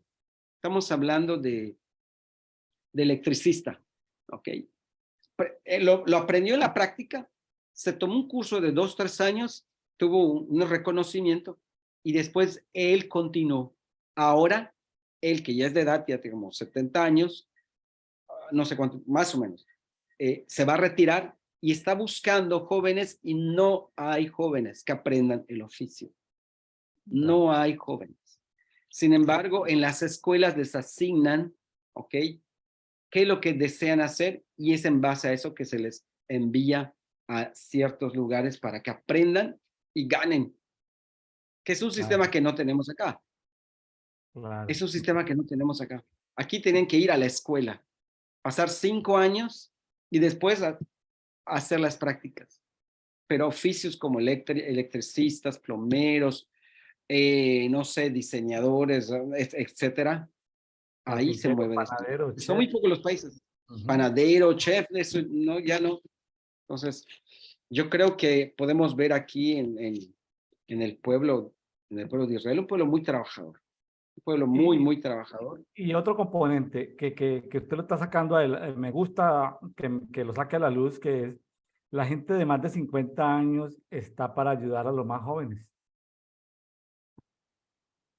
Esa es la idea que tienen en Suiza desde hace unos 10 años, que la gente de experiencia, como usted, en ingeniería, pueda usted ser parte de reactivar a los jóvenes Claro, enseñándoles y a la vez ellos ganan, aprenden y continúa lo que ellos desean, lo que quieren hacer. claro, claro. O sea, hay un egoísmo. Yo he pensado que yo he pensado lo siguiente, así pues, como así brevemente. Cuando uno trabaja, por ejemplo, en una multinacional, uno tiene acceso a una tecnología y a un conocimiento que está 20 años arriba de las universidades. O sea, las universidades no tienen el conocimiento, ni con libros, ni con los mejores maestros, no tienen el conocimiento. Los mejores conocimientos los tienen empresas que tienen el know-how, empresas que llevan 50, 100, 200 años haciendo lo mismo. Tienen el know-how, la tecnología. Hay gente que sale con ganas de hacer ocio, de descansar. Aquí no. Aquí no es hacer ocio ni descansar, sino es transferencia de conocimiento de la gente de más de 50 a la gente de menos de 50. Que se transfiera el conocimiento, que no se pierda el conocimiento. Qué interesante, ¿no, Hermilo? Sí, totalmente. Hay un modelo acá que debemos implementar nosotros. Y los que tienen más experiencia, enseñarle a aquellos que están viniendo. Y creo que es la mejor manera. Muy Sí. bien, muy bien, Hermilo. Los negocios de familia son los que permiten que los abuelitos, los bisabuelitos, los tatarabuelitos puedan entregar todo ese conocimiento, las fórmulas secretas de hacer el vino, las fórmulas secretas de hacer la cerveza, las fórmulas secretas de tejer, no sé, determinado tipo de cuero, la fórmula secreta de hacer un barco, la fórmula secreta de trabajar la madera, solo se transfiere en los negocios de familia, Armilo. Ahí nos llevan los Así, europeos una diferencia muy grande a los latinoamericanos, porque ellos traen negocios de familia de 100, 200, 300 años. Entonces, el niño que nació en una familia de químicos no es un niño, ese niño ya tiene 300 años de conocimiento, diferente a alguien en Latinoamérica que empieza de cerito a mirar libros, el que está en una familia de químicos, esto es como me hace acordar de los niños cantores de Viena, que la gente dice, mm, no, pues son niños entre 5 y 12 años, y pues los niños cantores de Viena, no, los niños cantores de Viena no tienen 5 años, no tienen 6 años, no tienen 7 años, no. Los niños cantores de Viena no tienen 8 años. Los niños cantores de Viena tienen 500 años. ¿Por qué tienen 500 años si son niños? Porque traen la tecnología musical, el tío, el abuelo, el no sé qué, o sea, vienen de familias musicales de 500 años, que cuando ese niño tiene 7, 8 años y hace parte de los cantores de Viena, trae un know-how, una tecnología, no hablemos de un dones, hablemos de talentos transferidos, de transferencia de dones, ¿no? de talentos, de know-how, de tecnología. Qué interesante. O sea, que uno pudiera decir, no, yo tengo el presupuesto y voy a agarrar niños de 0 años en Mérida, Yucatán. Y en 10 años vamos a tener los niños cantores de Viena. No, pero si el papá es un borracho, si el papá es un carpintero, el papá es un político, el papá es un abogado, ¿qué va a salir un niño músico de ahí, Hermilo? No está en un ambiente de Claro. música. En la mañana, en la tarde, en la noche nadie habla de música. En la mesa nadie habla de música. Entonces, Hermilo, y si paso este concepto a familias proféticas, por ejemplo, Ah, es decir, ¿cómo hace un muchísimo. niño profético para moverse en una familia que no es profética? Que su papá, su mamá no son proféticos, que sus abuelos no son proféticos. Le toca muy duro a un niño que no es profético. Mientras se crea la cultura de familia profética. Es muy difícil romper un esquema. Nos toca a nosotros, bueno, el caso de Latinoamérica, pues es con nuestros propios recursos, definitivamente nos toca a nosotros, pues los que podemos ver esta nueva tecnología, debemos aplicarlo a nuestras familias, nosotros mismos. Yo, por ejemplo, yo doy testimonio, yo le doy clase a mi sobrina y ahorita a los 3 que tengo, les doy clase de francés, porque también pude ver que si yo tengo este talento, ¿no? Pues quiero compartirlos y que ellos también puedan avanzar. Y sí, definitivamente es un testimonio que tú puedas ver que si tú eres panadero o eres lo que tú seas, que parte de tu familia continúe y tenga ese talento para que alguien lo va a aprovechar. ¿Sí? Alguien, entonces, y si lo manejamos de manera profética, no, sería fabuloso, sería, yo creo que ese orden es lo que quiere Dios. ¿Sí? Muy bien. Vemos que en la elaboración del tabernáculo cada quien tenía una función, los que eran alfareros, los que eran tañedores, los que cincelaban, o sea, los que hacían la obra de mano, eran muy importantes y y estaban llenos del Espíritu de Dios. Entonces yo creo que es una forma también de que nosotros podemos, nuestra generación, a los jóvenes, a los niños, transmitirle esto, de que cada actividad, cada cosa que el hombre, cada actividad que tiene, que también a través de eso puede glorificarse el Señor. Y esas Hay algo, eran piezas únicas, algo único para que realmente represente la gloria de Dios. Emilio, miren, me adelanto al día de mañana y con eso los invito al día de mañana, va a estar muy poderoso porque en el capítulo 11 de Números se habla de cuando el pueblo se puso descontento, bueno, una cantidad de cosas porque no comían carne, bueno, entonces Moisés estaba cansado delante de Dios, la gente quejambrosa, y hay algo misterioso que aparece y es que Dios tomó de lo que había puesto en el espíritu de Moisés, tomó y lo impartió en 70. Vean, Milo, un tema misterioso del cual no hemos ahondado mucho y casi nadie ha hablado de eso es cómo una persona de lo que Dios ha puesto en su espíritu puede transferir de eso a otros. Entonces, cuando tú hablas del don del idioma, claro, Hermilo, que si Dios te dio un talento, tú puedes tomar de eso que Dios puso en que puso, y puedes sacar de ahí y poder como sembrar en el espíritu, en un sobrino, en un hijo, sembrar eso que Dios puso. Es una impartición espiritual. Impartición, esa es la palabra, impartición. Qué Impartición tremendo. espiritual que va directo al espíritu y que se manifiesta en lo físico. Eso lo vamos a ver el día de mañana, no se pierdan. Mañana vamos a estar con Mirta Cordero de Córdoba, Argentina. No se pierdan mañana eso de la transferencia del espíritu, en números 11. Listo, Hermilo, yo creo que podemos dejar ahí, Listo. hermano. ¿Algo más? ¿O nos vamos para No, Marcos? nada más, ahí está bien, está ya. Nos vamos a Marcos. Vamos a Marcos, Marcos, ¿qué? capítulo 4, del verso 21 al 41. Ok. Aquí, bueno, aquí está Jesús, según todo el contexto del capítulo 4, está Jesús, está enseñando, está enseñando desde una barca y la multitud está en la playa y él está arriba de un barco, una barquilla. y empieza a hablar acerca de ciertas parábolas, da la parábola del sembrador, hablarles acerca del reino que se puede comparar. Y aquí en el versículo 21 aparece diciéndoles esto. También les decía, ¿acaso se trae la lámpara para ser puesta debajo del almud o debajo de la cama? ¿No es para ser puesta sobre el candelero? Porque no hay nada oculto que no haya de ser manifestado, ni se hizo encubierto, sino para que salga a la luz. Si alguno tiene oídos, oiga. Esto está hablando el Señor de que delante de Dios todo es transparente, no hay nada oculto. Eso de que existe hoy en día, de la nueva era, que es ocultismo, eso no es de Dios. Lo que es de Dios es todo aquello que sale a la luz y que se manifiesta.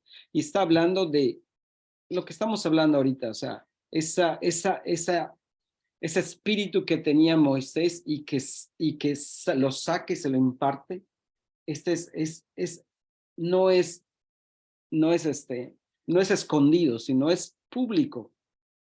Y pues nosotros que somos hablando acerca de la luz, nosotros somos luz, debemos resplandecer, impartir a otros, porque esa es la forma, la manifestación, una de las manifestaciones que nosotros podemos testificar acerca de Jesús. Muy bien. ¿Ok? Y les decía, aquí, luego dice, y les decía, daos cuenta de lo que os oís. Con la medida que mida será medido y os será añadido, porque al que tiene le será dado y al que no tiene aún lo que tiene le será quitado. En la medida que nosotros damos de lo que tenemos, en esa medida se nos aumenta más lo que nos ha sido dado. Pero si no damos aún lo que tenemos, nos los van a quitar, les será quitado. O sea, viniendo un poquito a lo que acabamos de ver en las ofrendas, esa forma de dar y lo que está finalmente aquí concordando con esto que les dice Jesús. Tenemos que dar, ¿ok? Ser generosos para que nos sea dado más, mucho más. Pero si no damos, estamos en la escasez, no queremos ni dar el diezmo, no queremos, yo creo que más se nos quita. Aquí está. Hermilo, ¿usted me permite, hermano, compartir este versículo? ¿Me permite compartir este versículo, Ok. Mateo 13:12, Sí. en la versión traducción en lenguaje actual? ¿Lo alcanza a ver? Sí, ¿Lo puede leer? ¿Lo alcanza a leer? sí, ¿O se lo leo? porque a los que saben algo acerca de los secretos del reino, se les permite saber mucho más, pero a los que no saben mucho de los secretos del reino, Dios les hará que olviden aún lo poquito que saben. ¿Puede volverlo a repetir? Porque a los que saben algo acerca de los secretos del reino, se les permite saber mucho más, pero a los que no saben mucho de los secretos del reino, Dios les hará que olviden aún lo poquito que saben. ¿Puede explicármelo? O sea, el reino de Dios se nos da y lo poco que sepamos, o sea, con lo poco que sabemos, aún con ese poco podemos ir creciendo, aumentando. El Señor nos va a dar mucho más. Tengamos que, bueno, lo que yo entiendo, tenemos una revelación del reino de Dios, ¿ok? Es una cantidad. Esta revelación se nos va a dar si la compartimos, si iluminamos a los demás. Crece nuestra revelación del reino, pero se nos puede quitar si no. O sea, con la medida que nosotros medimos, con esa misma medida seremos medidos. El Es lo que 25, entiendo. el 25 dice, porque el que tiene le será dado, y al que no tiene, aún lo que tiene le será quitado. Al que tiene le he dado más. O sea, por ejemplo, Hermilo tiene revelación, vamos a decir, de 1 a 10, Hermilo tiene, por ejemplo, revelación 8. Es decir, Hermilo tiene revelación 8, el Señor dice, tienes 8, te va a dar 9, 10. Y a alguien que ve con revelación 1 o 2, dice Dios, ay, tiene tan poquita revelación, se lo va a quitar. Se le olvida lo que aprendió Hermilo. Hermilo, puedes saber que vas caminando con otros hijos de Dios. Y Dios a ti te puede ascender y a otros los puede descender y siguen siendo hijos. Es decir, ¿por qué pasa eso en el reino de Dios? Que unos crecen y otros decrecen. A uno les da más y a otros les quita lo poquito que tienen.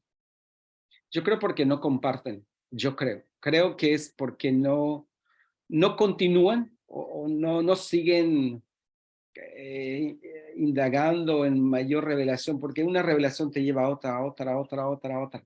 Pero hay gente que se les ha dado, pero ahí quedó. Ya no hacen O nada sea, es más. O como sea, como el del talento que recibió no, una revelación, la guardó y la escondió, a ese lo meten exactamente. preso. En cambio, el que recibió Sí, 5 fue y la sembró en otros y la multiplicó en otros 5.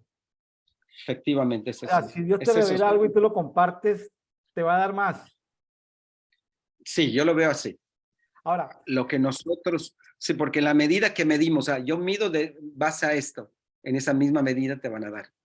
le pongo un Pero muchas ejemplo veces, sencillo y muy elemental. Estamos en Marcos 4. Vea la pregunta que le va a hacer.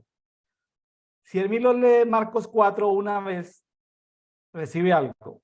Si lo lee 2 veces, Marcos 4, recibe algo seguramente más. Hay un diferencial.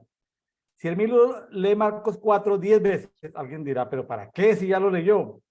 Es que como la palabra de Dios es vida y es espíritu, si Hermilo lee Marcos 4 100 veces, es posible que Dios te entregue más si has leído 100 veces que al que ha leído una vez, Hermilo. claro, porque el espíritu recibe una porción de esta palabra, de la revelación de esta palabra, y digamos que la segunda o la tercera vez se complementa más y crece más esta revelación. Claro que te da más. En la medida que leemos una y otra vez, el espíritu va creciendo, va creciendo, va creciendo. Pero, ¿qué pasa si no leemos o si no tenemos hambre de esa revelación? Llegamos, nos sentamos y escuchamos, nos dicen, nos predican, y ahí quedó, ahí quedó. La vida en el Señor es un hambre, es una sed, es una porción, a todos nos fue entregada una medida de fe. Y hay Es quienes ni como, siquiera la usan. es como sentarnos en una fiesta y en la fiesta sirven platos a cada hora hay un plato. El que se quiera ir una vez a la semana por un plato, pues se comió el plato, pero el que se quiera quedar 24 horas en la mesa y cada hora le sirven un plato, se puede comer 24 platillos y si sigue otro día, pues se come otros 24 platillos. ¿Sí? Qué interesante eso, Emilio. Quiero conocer un restaurante en la ciudad de Oaxaca, en el estado de Oaxaca, México, que me mandaron una foto, es un profeta de allá, me mandó una foto, donde hay un sitio donde hay 150 guisos. Para los amigos, la palabra guiso en Colombia significa otra cosa. El guiso significa tipos de carnes o acompañamientos. El taco es una tortilla a la cual se le coloca algo. Entonces, Emilio, un restaurante en Oaxaca, Oaxaca, que tiene es un buffet de tacos. Usted puede ir, te Sí. paga una cantidad y usted se puede comer o uno, o dos, o 20, o 50. El amigo mío se comió 20. Yo con dificultad me comería unos 10 tacos bien armados de 10 guisos diferentes. Yo creo que el acceso que tenemos a la palabra es como sentarnos a ese restaurante en Oaxaca, México. Tenemos abundancia y cada quien come lo que quiera. También lo puedo ver en que está usted hablando acerca de esto. Lo puedo ver también como una especie de una fiesta, un banquete. Un banquete está ahí, está ahí, está la comida, está la mesa servida. Depende de nosotros si nos aproximamos y probamos un pastelito, una comida. Ay, supo rico. Y vuelvo otra vez y vas degustando y tus sentidos, los sabores, cada vez que degustas lo mismo, vas descubriendo más y más y más. Entonces depende de que nosotros vayamos, nos aproximemos a ese banquete y disfrutar de lo que Dios tiene provisto de antemano para los hijos de Dios. O sea, ahí está. Vayamos y descubramos y recibamos más. Es infinito, es inagotable. La fuente de Dios es inagotable. Entonces siempre, pues podemos leer 20 veces el mismo versículo y vamos a ver algo diferente. Así es. Muy bien. Muy bien. Entonces, 25, ¿no? Ok. Sí, 26. Entonces, 26. Decía además, el reino de Dios es como si un hombre echara la semilla en la tierra y se acuesta y se levanta, sin que él sepa cómo, la semilla brota y crece. Pero por sí misma la tierra es productiva. Primero tallo, después espiga, luego grano lleno en el grano, luego grano lleno en la espiga, y cuando le da el fruto enseguida viene la hoz para que haya llegado la siega. Entonces el reino de Dios es como un hombre que echa la semilla en la tierra. Dios da el crecimiento. El reino de Dios es Dios da el crecimiento. No sabemos cómo. Germina, produce, crece y hay un tiempo de cosecha. Ese es el reino de Dios en esta parábola. El reino de Dios se parece mucho a la agricultura. Usted pone una semilla y luego al final de pasada una temporada tiene un árbol que da fruto. Y usted puso solamente una semilla como agricultor. Bueno, hay que cuidar, arar la tierra, bueno, echarle agua, echarle abono, hervirlo, pero de una semillita, la energía, diferentes tipos de energía, y hay árboles grandísimos. Yo me maravillo cuando veo un viñedo y veo esos racimos de uva y uno dice, pero ¿cómo salieron tantas uvas de una semillita, ¿no? De una... Es que una semilla produce miles de millones de semillas. Un árbol produce miles y miles de flores y miles de frutos. El árbol suyo de aguacates está ahorita florida. Fue fruto de una sola semilla. De una semilla. Y ver un árbol que cada año te da cosecha o cada 6 meses. Cada año. Cada año. Cada año más. Sí. Pero me llama la atención esto. La naturaleza misma, llamémosle el reino vegetal, los vegetales, las plantas, tienen el reflejo de Dios en sí. Por eso es el reino de Dios, es algo semejante a una semilla. O sea, en sí, los vegetales, los árboles, el reino mineral, los animales, cargan la esencia de la gloria de Dios en su forma de ser, en su forma de vivir. Aquí es claro, por supuesto, que comparando con una semilla y cómo crece, esa forma de crecer, esa forma de dar, de producirse, eso, de dar abundante fruto, ahí se refleja lo que es la creación misma del Padre. Claro. No es un Dios escaso, es un Dios abundante. Yo creo que a veces nos pasa lo que le pasaba al pueblo de Israel en el desierto. A veces no vemos las maravillas de Dios en la agricultura, en los vegetales. Y nos parece que eso es natural, pues que ya una semillita de naranja de naranja se botó en un campo y luego nació un árbol y el árbol sigue dando limones o naranjas o no sé qué cosas. Y se nos parece como que no tenemos conciencia de que hay procesos misteriosos, milagrosos, y nos parecemos a veces al pueblo de Dios en el desierto. Imagínense 2.500.000 personas, una ciudad completa viajando por el desierto, y que escuchaba de un arqueólogo que decía que la columna de fuego se podía ver a 300 kilómetros, Hermilo. Es decir, usted de Mérida a Cancún podía ver la nube de fuego. y usted de Mérida a Campeche, usted podía ver la columna de fuego, usted decía, ahí están los israelitas, hay una columna de fuego. Usted se imagina el miedo de todos esos pueblos alrededor diciendo el Dios de ellos, y mira esa columna de fuego por donde se están moviendo. Usted se imagina a los edomitas, a los moabitas asustados viendo en la noche brillar, en la noche sin luna, sin estrellas, viendo sin nubes, porque eso es un desierto, viendo una columna de fuego, hermano. Usted se imagina el miedo que tenían que tener los de Jericó, se imagina el pánico, o sea, ellos estaban pero atemorizados, y el pueblo de Israel no tomó ventaja de eso, ¿no? No tomó ventaja. A veces nos pasa eso, o sea, hay cosas que tenemos en medio de nosotros y no tomamos ventaja de eso. Bueno, el que tiene oídos para escuchar, pues que escuche, ¿no? Lo que Dios está hablando hoy, o Así lo que la es, palabra está así es. hablando hoy a través de nosotros aquí, revisando su palabra. Y bueno, continuando con la misma comparación, decía también, ¿cómo compararemos al reino de Dios? ¿O con qué parábola lo explicaríamos? Y aquí es fabuloso porque dice, es como un grano de mostaza, el cual cuando se siembra en la tierra es más pequeño que todas las semillas de la tierra. Cuando se siembra crece y llega a ser mayor que todas las hortalizas, pero hace grandes ramas hasta que las aves del cielo puedan anidar bajo su sombra.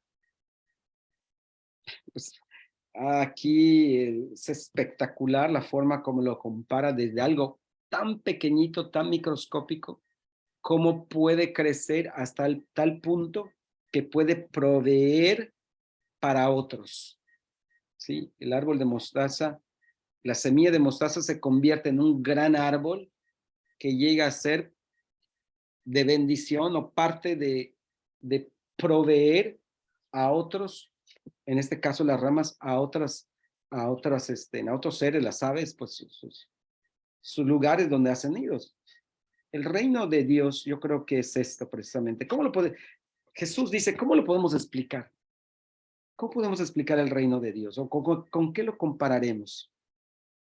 Yo creo que es algo que llega a ser inmenso. El reino de Dios es algo espectacular cuando se vive en el reino, cuando se puede experimentar vivir en el reino. Para vivir en el reino es esta conciencia del ser humano con Cristo, Cristo reinando, viviendo, no el Cristo que murió, el Cristo que caminó, sino el Cristo que resucitó.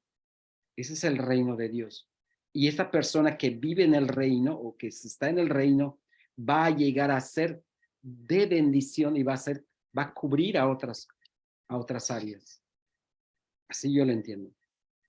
Excelente. Muy bien. Dice, y del 33, y con muchas parábolas como estas les hablaba la palabra según podía escuchar, y sin parábola no les hablaba, aunque sus propios discípulos les explicaba todo en privado. Y el 35, y ese mismo día llegado al atardecer, les dice, pasemos al otro lado, y despedida la multitud, lo llevan en la barca tal como estaba. Y había con él otras barquichuelas, pero una gran tempestad de viento se levanta y las olas se lanzaban adentro de la barca, hasta el punto que ya la barca se anegaba. Y él estaba en popa, durmiendo sobre la cabeza. Y lo despiertan y dicen, maestro, ¿no te importa que perezcamos? Y una vez despertado, reprendió al viento y dijo al mar, calla, enmudece. Y el viento cesó y se produjo una calma total. Y les dijo, ¿por qué estáis amedrentados? ¿Aún no tenéis fe? Y fueron invadidos por un gran temor y se decían unos a otros, ¿quién es este que no solo el viento, sino también el mar le obedece? Pues, vemos que sus propios discípulos estaban en ese proceso de ejercitar su fe y sin embargo vemos que realmente todavía no les había caído el 20, no entendían totalmente. Los discípulos yo creo que van a graduarse cuando nuestro Señor Jesús resucita y les deja el Espíritu Santo. Entonces ahí se gradúan. Aquí podemos ver varios niveles. En el versículo 33 y 34 se hablan de que las grandes multitudes escuchaban en un nivel parábolas. Aquí en el versículo 33 y 34 vemos que la explicación de las parábolas era para los discípulos. Estamos hablando de 500 personas que andaban con él.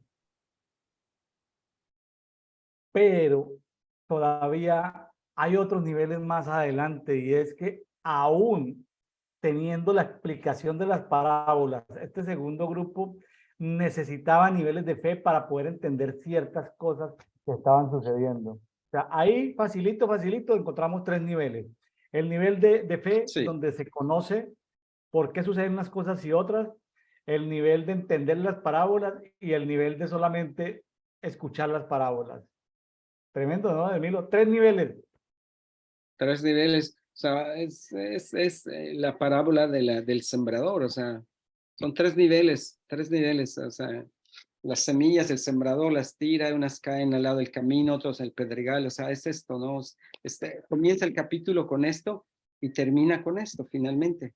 Esos 3 niveles en el cual unos reciben, pero en parábolas no entienden, y los otros, aún escuchando, se les tiene que explicar la parábola para que Claro. desarrollen. Sí, qué bueno que hayas traído el tema, se lo tratamos el día creo que de ayer, el tema de los de cuatro cosas, de que la semilla cayó junto al camino, que son las aves, Satanás, la semilla que cayó junto al pedregal, que no tenía tierra, se secó, llegaron las tribulaciones, la persecución, y bueno, luego vienen las espinas, se ahogaron, no dio fruto, los afanes de la vida, el engaño de la riqueza, las codicias, bueno, el éxito y la buena tierra. Pero sabe que se me parece más a la buena tierra, porque en la buena tierra aparecen tres niveles: los que dan fruto al 30, o sea, los que escuchan las parábolas al 30. Luego el segundo grupo de la buena tierra al 60, o sea, los que escuchan y entienden las parábolas, van al 60. Pero los que escuchan, entienden las parábolas, pero entienden los misterios del reino de Dios, dan fruto al 100 por uno. Hermilo, que Dios Tremendo, tenga precioso. misericordia de nosotros y aunque nosotros decidamos ser buena tierra, nuestra cosecha no sea del 30, no sea del 60, sino sea del 100. Que Del cuando estudiemos 100%. la palabra sea del 100. ¿No le parece, Así es. estimado Hermilo? Sí, de acuerdo totalmente. Que Entender demos fruto al 100%. los Llegar a entender los misterios. misterios del reino de Dios. Dice en el 4:11, a vosotros os ha sido dado el misterio del reino de Dios, pero a todos los de afuera no les ha sido dado. Entonces, a veces decimos, pero ¿por qué somos tan pocos? Dice, porque a esa manada pequeña, a ese remanente pequeño, a él le ha placido, a ese remanente pequeño, entregaros el reino. Y entregaros el reino tiene que ver con entregar también los misterios del reino. Los sabios inquieren sabiduría todos los días. Los consumidores no inquieren sabiduría. Ellos, lo que les llegue de vez en cuando. Hermilo, muchas gracias por este tiempo, hermano. Esperamos tenerlo con más frecuencia por aquí. Bueno, Muchas gracias a usted. Muchas gracias. el, Sí, sí, haré en todo lo posible. Sí. dedito, devocional diario Primeramente, para Dios. todos. Muchas gracias, hermano. Un saludo muy grande. Hermilo, un versículo que le Dígame. haya llamado la atención ahí, el versículo de Marcos 4 para memorizar. Escoja Me un quedo, versículo de Marcos 4 para memorizar, que le haya gustado. me quedo con el de la semilla de mostaza. Bueno, Me quedo con léalo eso. por favor. Es, oh, ¿dónde estoy? Dice, cómo compararemos el reino de Dios o con qué parábola la explicaríamos? Me quedo con eso, que es como un Bueno, grano de mostaza, el cual se siembra en la tierra, es muy pequeño, más pequeño que todas las semillas de la tierra, y cuando se siembra crece y llega a ser mayor que todas las hortalizas, pero hace grandes ramas hasta que las aves del cielo puedan anidar bajo su sombra. nos puso a Marcos memorizar tres 30. versículos. Nos puso a memorizar Marcos 4, 30, 31 y 32, hermano. Sí, ese me gustó mucho, me gustó Bueno, mucho. entonces para memorizar Marcos 4, 30, 31 y 32. ¿Lo tiene ahí en francés o lo traduce en caliente o puede buscarlo en francés? No, no lo tengo en francés. Es que no tengo Pero correspondencia con la Biblia. puede intentar traducirlo en caliente. A ver, paráfrasis del Milo, a ver. Biblia Mm, ampliada en francés por Hermilo Concha. no, es que no podría. O sea, sí lo puedo hacer, pero no tengo todas las palabras exactas.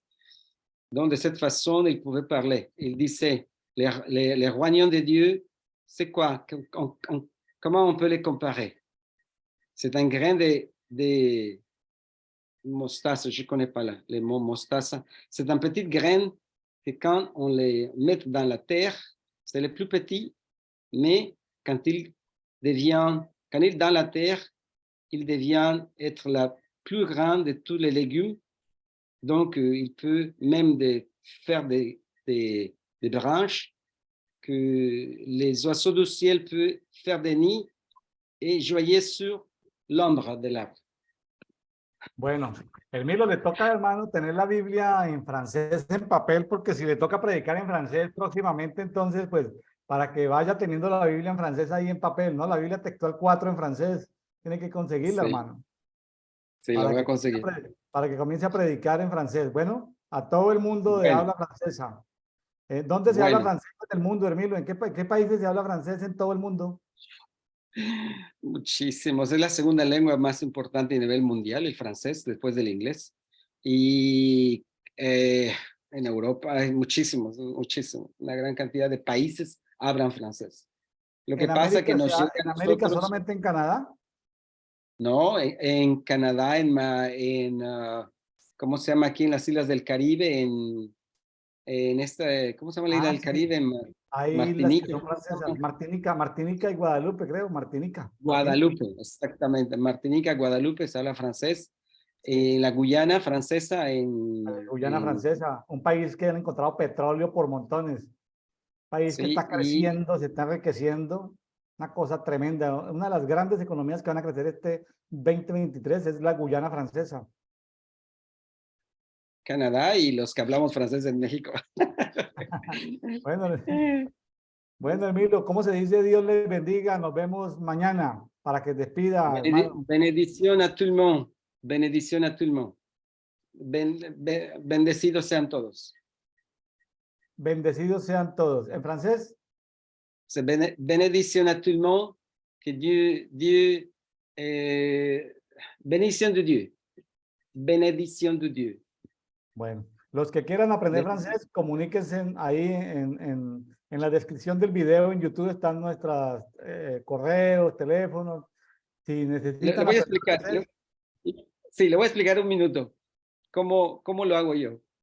bueno, Cuando estoy hablando, me conecto con el idioma y fluye.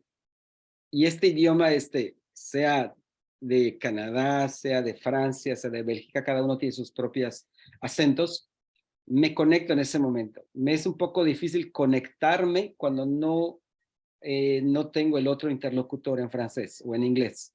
Entonces, mi mente tiene que enchufarse. Pero una vez que yo me enchufe, ya.